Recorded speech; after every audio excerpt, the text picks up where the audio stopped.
Continuando nuestra clase donde Internet nos dejó, pues les estaba yo platicando que la presión va a ocasionar que esta termoclina se profundice o se somerice. Y esto va a hacer pues que haya capas cálidas de mayor o de menor grosor. Podemos ver en la imagen cómo en la parte del niño tenemos capas cálidas de mayor grosor, mientras que durante la época de la niña vamos a tener capas de menor grosor. Y esto pues se puede comparar con las condiciones medias, es decir, cuando no tenemos los efectos ni del niño ni de la niña. Y pues ahí vemos el loop de convección, que es como un tipo de lazo de convección que nos va a dar estos patrones de circulación. La presencia de la capa cálida va a impedir el ascenso de agua más profunda, fría y rica en nutrientes hacia la superficie.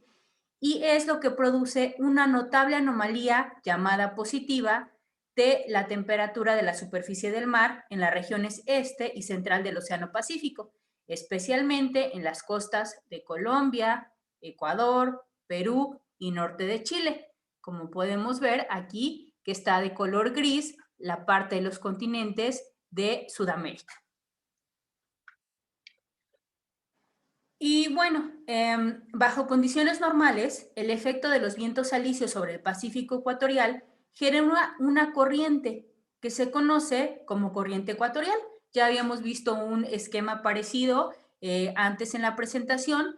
Y bueno, esta corriente ecuatorial lo que va a hacer es que va a inducir un cambio de pendiente en el nivel del mar, que se manifiesta como un ascenso de casi 40 centímetros en la parte del borde oeste del Pacífico, relacionado con el borde este. Es decir, vamos a tener un aumento del nivel del mar en las costas del Pacífico oeste. El efecto de la rotación terrestre en los bordes tanto norte y sur de la corriente ecuatorial pues va a generar una divergencia superficial a la que correspondería un ascenso de agua fría desde niveles más profundos. Y ven que hace rato les comentaba que les iba a hablar más adelante sobre la surgencia. Entonces tenemos aguas frías en el fondo, pero esta rotación va a ser, junto con la corriente ecuatorial, que las aguas frías suban y esto es la surgencia, pero a la vez pues se va a distribuir a lo largo de la zona litoral y esto va a ser ocasionado por los vientos. O sea, una vez que esta agua del fondo sube y está en la superficie, el viento la va a transportar. ¿Qué tiene de particular este tipo de surgencia, también a veces llamado vórtice? Pues es un agua fría que si está en el fondo y es fría, los nutrientes que estaban ahí no se han aprovechado, o sea, están en una forma en que no eran químicamente absorbibles para los organismos. Además, pues van a tener una gran cantidad de oxígeno disuelto. Cuando suben, que es el denominado fenómeno de surgencia, pues lo que va a ocasionar es que todos esos nutrientes que no se habían usado estén disponibles en la superficie y entonces la llamada surgencia ecuatorial va a hacer que en toda esta zona de la costa, cuando sea transportada por los vientos y se llama surgencia costera, haya una alta productividad y pues va a favorecer la vida en esta zona del planeta y pues ahí vemos que en inglés la surgencia se llama upwelling. Tanto la surgencia ecuatorial como la surgencia costera se concentran en regiones relativamente angostas y permiten el desarrollo pues, de una abundante cantidad de fitoplancton. El fitoplancton es la parte de la productividad primaria de los océanos y esto va a ser el sustento de las cadenas o de las redes tróficas y pues va a hacer que aumenten las pesquerías en las costas del Pacífico sudeste. Y por eso es que esta corriente es tan importante. Ahí vemos en la parte 1, que es la más grande de surgencia y que es la parte de la que hemos estado hablando de Ecuador y de Perú, cuando está esta zona de surgencia que se distribuye en las zonas costeras, pues una gran productividad. Estas también se dan en la parte de la costa de Estados Unidos y en las partes de África, en la parte norte y sur de África. Pero la más importante, pues es la que se da entre Perú y Ecuador. Durante la fase cálida del ciclo ENSO, el nivel del mar aumenta en las costas del Pacífico del Este y disminuye en el oeste, como ya lo habíamos platicado. Y esto pues como respuesta de que los vientos alisios son más débiles. La surgencia, por tanto, no desaparece en la franja costera, más bien lo que pasa es que cambia sus características. Y entonces hay un agua surgente cálida y pobre en nutrientes, debido principalmente a que la termoclina se hace más profunda, es decir, la zona más cálida se va a una zona más profunda. Y esto implica pues menores gradientes de temperatura entre la región costera y la región oceánica. Ahí estaríamos hablando de la parte de la niña. En el lado oeste del Pacífico existe una vasta reserva de calor y está representada por agua de mar con temperaturas que van de los 28 a los 29 grados centígrados. Esta región se conoce como poza o piscina cálida. En esta región del océano se transfiere la máxima cantidad de energía a la atmósfera debido a la condensación del vapor de agua en nubes del tipo cumulonimbus. Y aquí vemos esta zona del Pacífico, que es la zona más cálida, y vemos el tipo de nubes que son pues las que tienden a hacer llover. Esta es una convección ascendente, es decir, ocasionada por una presión atmosférica baja, y se da en una celda de circulación atmosférica que se ubica a lo largo del ecuador. Esta celda también se conoce como celda de Walker. Pero aparte, pues tenemos una rama descendente de esta celda y se sitúa pues justo en el lado opuesto del Pacífico, es decir, sobre las aguas oceánicas que son más frías. Estas son zonas de alta presión atmosférica, por lo que las precipitaciones son muy poco frecuentes en las costas del Perú y en el norte de Chile. Durante el desarrollo de la fase cálida del ciclo ENSO, cuando se produce un debilitamiento de los vientos alisios o un cambio en su dirección, lo que también es posible, pues lo que ocurre es que la poza cálida en el lado oeste del Pacífico se traslada hacia el centro y este del Pacífico. Como consecuencia de esto, la convección atmosférica asociada sigue la evolución de la temperatura del mar y se modifica la circulación de Walker sobre el Ecuador. Lo que vemos aquí representado con las flechas son básicamente pues estas corrientes de convección ocasionadas por los vientos alisios, la vemos ahí representadas en la parte de América, en la parte de África, en la parte de Asia, y pues ahí vemos las zonas donde se desarrolla la mayor parte de nubosidad. Y hemos estado hablando de la termoclina, pero pues en sí, ¿cómo vamos a dividir o cómo vamos a reconocer estas variaciones en las capas de temperatura en el océano? Pues en el Ecuador, la parte del océano tropical está compuesto por tres capas. Una capa somera, que se caracteriza por ser cálida y que está bien mezclada. Otra profunda, que es fría y estratificada, y una capa entre ellas, que es la zona de transición. Entonces, estamos viendo una capa 1 de color rojito, que nos indica que es cálido, una capa 3, que es profunda, que es azul, que estaría entre los 0 y 4 grados, y una capa intermedia que está entre los 4 y 20. Entonces, nosotros estamos hablando de la capa superficial 20-25, la capa 1, cuando hablamos del fenómeno del niño, pero en fenómeno de surgencia lo que ocurre es que las aguas de la capa 3 suben y forman parte de la capa 1 junto con todos los nutrientes que ahí tendría.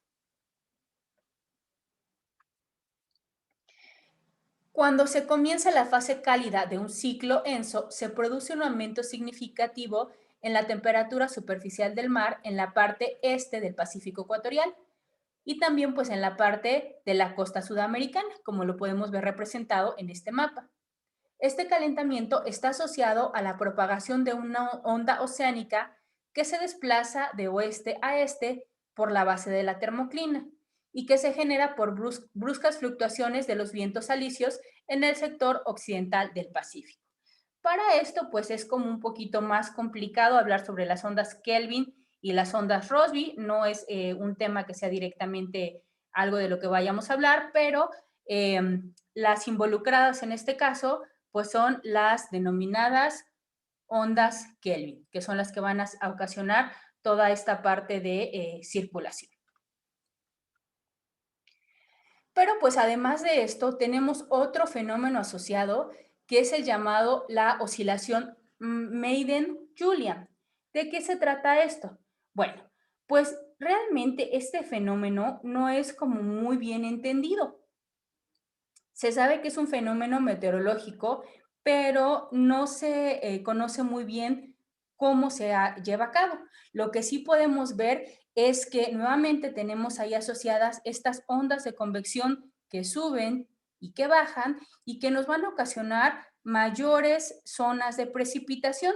Y entonces esto se va a dar principalmente en la zona del Ecuador, cercana a la parte de Asia y a la parte de África.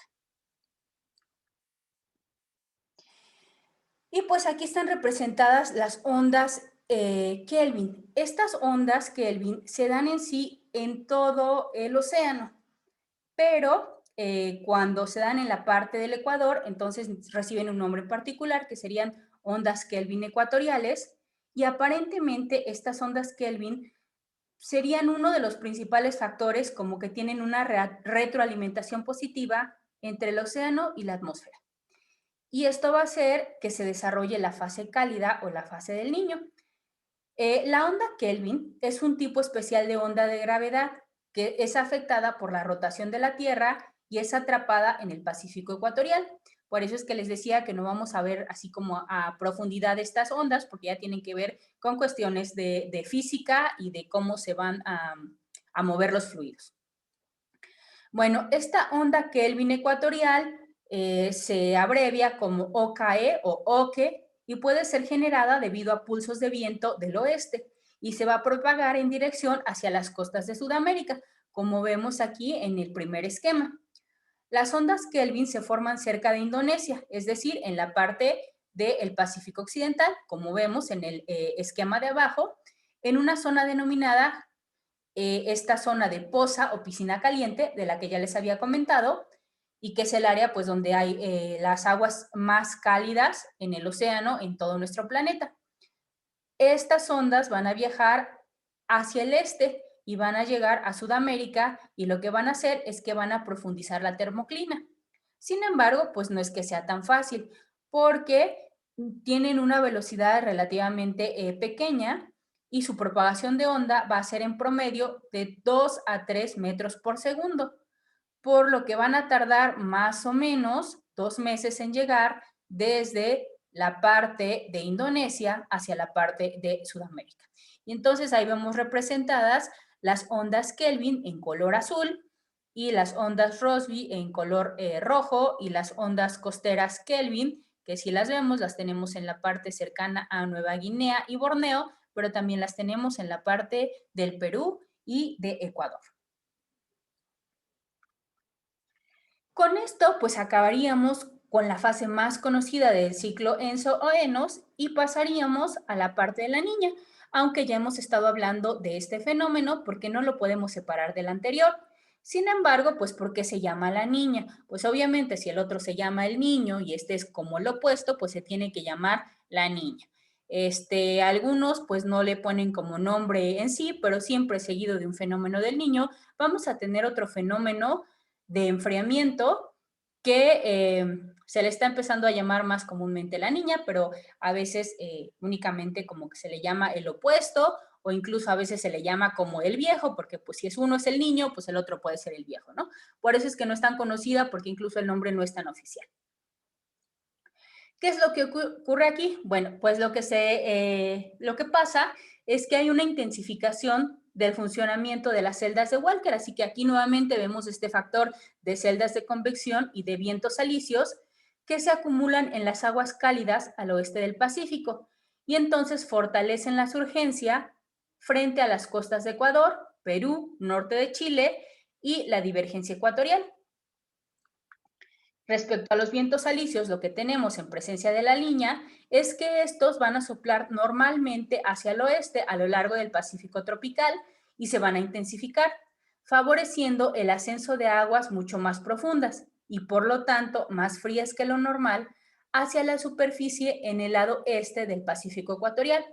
Como consecuencia de esto, pues va a disminuir la profundidad de la termoclina y se va a observar la presencia de llamadas anomalías negativas de la temperatura superficial del mar y del nivel del mar en esta parte del sector. Y entonces podemos ver que mientras que en Ecuador y Perú vamos a tener una mayor cantidad de sequías durante el fenómeno de la Niña, en la parte de Indonesia y Australia va a haber lluvias torrenciales.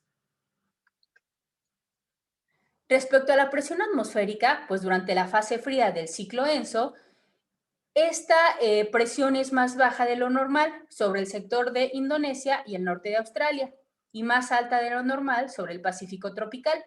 Y esto explica la intensificación de los vientos alisios que soplan hacia el este cercanos a la superficie sobre el Pacífico ecuatorial. Respecto a las precipitaciones, pues ya hace ratito en el esquema más simple les había mostrado que lo que ocurre es que vamos a tener unas zonas relativamente con menos precipitación en las costas de Sudamérica, mientras que va a haber una mayor precipitación en la parte de las costas de Indonesia. Y básicamente, pues estos sería el fenómeno llamado ciclo ENSO y del niño y de la niña. Y aquí tenemos las temperaturas globales que se han monitoreado a lo largo de los años. Es una gráfica que nos muestra del 82 al 2014, donde podemos ver los diferentes eventos del niño, de la niña y los llamados meses que son neutrales. Por ejemplo, si tomamos en cuenta 1982 al 84, que si recuerdan habíamos mostrado unas imágenes del 83, cuando se había intensificado mucho estas inundaciones en la parte de Ecuador y en la parte de Perú, pues tuvimos temperaturas más cálidas. El promedio de la temperatura aumentó en unos 0.5 grados para 1983. Pero vean cuál ha sido el cambio que tenemos para el 98 o para el 2014. Entonces, pues esta parte del fenómeno del niño y del fenómeno de la niña está teniendo también un proceso de retroalimentación con los gases de efecto invernadero y con la parte del calentamiento global. Finalmente, para el control de asistencia, les voy a pedir que me busquen en esta grafiquita y que me escriban cuál fue el año con la temperatura más alta ocasionada por el niño y cuál fue la temperatura más baja ocasionada por el fenómeno de la niña. Y este esquema se los voy a subir a la plataforma de Classroom para que ustedes puedan descargarlo y lo puedan consultar. Es una parte muy completa donde les explica de manera general, como para que pueda comprenderlo la mayor parte de la comunidad, qué es lo que está ocasionando este tipo de fenómenos y sequías y lluvias en diferentes costas, todo en la parte del Océano Pacífico.